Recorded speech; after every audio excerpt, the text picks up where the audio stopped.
warahmatullahi wabarakatuh. Hadhaan ammoo kan isinitti agarsiisu daataan bilbila keessanii kan namoota hundaa osoo dalagaa jiru jechuudha.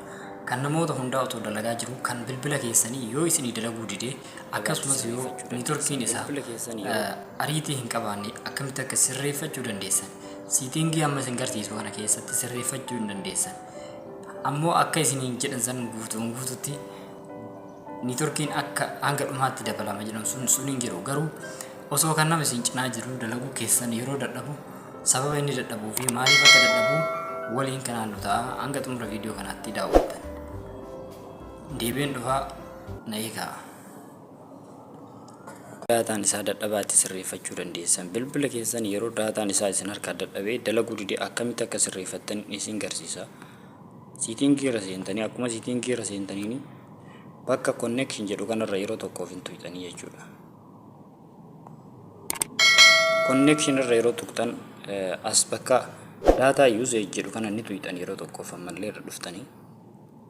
Eegas booda akkana keessa gaddeemuudhaan data mobile data usage kan jedhu kanarra yeroo tokkoof hin tuqxan.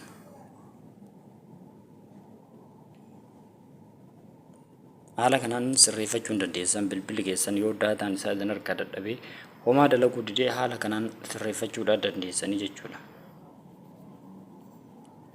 Eegas booda kunooti amma kiyya akkanatti yuutuubiin asirraan guuteetiin jira jechuudha. Guutuu osoo hin taane haala kanaan amma kunooti asirratti background data isa jedhu kana inni kun akkanatti banaa yoo ta'e inni kunis sababa isinii ta'a jechuudha. Sababa bakka qabatuuti ta'a isa sirraa akkana deebiftu jechuudha. As keessaa baatan ammallee bakka feesbuukii kanas ni dhuftanii hundumtuyyuu yoo akkasitti irratti baname irraa deebiftu kun kiyyas irratti banameetiin jira irraa deebiftu jechuudha.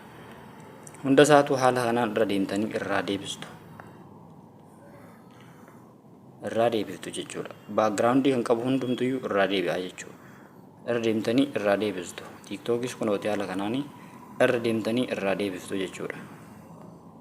Egaa haala kanaan erga irraa deebiftanii hundayyuu keessa seentanii irraa deebiftaniin booda daataan keessan akka sirriitti dalagu kan taasisu asuma dhuftanii ammallee eegas booda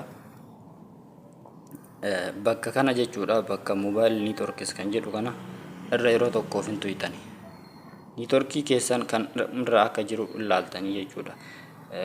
Kan jalqabaatii fi kan lammaffaa irra akka jiru lammaffaa fi jalqabaa kanatu kan dalagu waan ta'eef LTE fi 3G irra jiraatee haala kanaan ilaaltanii jechuudha. Eegas erga sanii mirkaneeffattaniin booda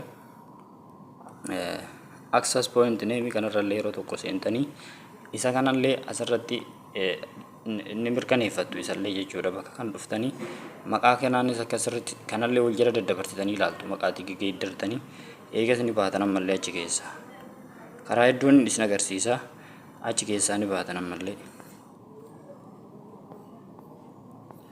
Achi keessaa erga baataniin booda akkana gaddeemtan bakka kana dhuftanii diniin appis waan jedhu kanarra erga dhuftaniin booda akkana keessa gaddeemtanii jechuudha.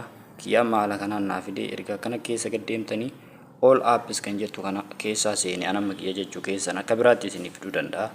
Eegas booda akkana gaddeemtan gadduma deemtan kunooti as dhuftanii jechuudha. Sim toolkit kan jettu kana sim toolkit isii jettu kana yeroo tokkoof siira tuqxan. Bilbila irratti garaagarummaa qabaatu ni mala. Eegas booda storage kan jedhu kana keessa dhuftanii jechuudha. Yeroo tokko ammallee storage kan jedhu kana keessa yeroo tuqxan clear storage irra jira amma clear cage kan jedhu kana tuqxanii jechuudha. Clear cage gootu jechuudha. Clear cage gootanii bilbila keessan cuuftanii baatu jechuudha. Anammaa fi waan waraabaa jiruuf hin cufamu. Eegas booda haala kanaan daataa keessan salphaa sirreeffachuu dandeessan. Karaan biraattis ni jira isin agarsiisa. Haala kanaan yoo isin dide yaada keessan komentii jalatti naa kaa'aa. Waan hordoftaniif yeroo gaarii turaa nagaatti.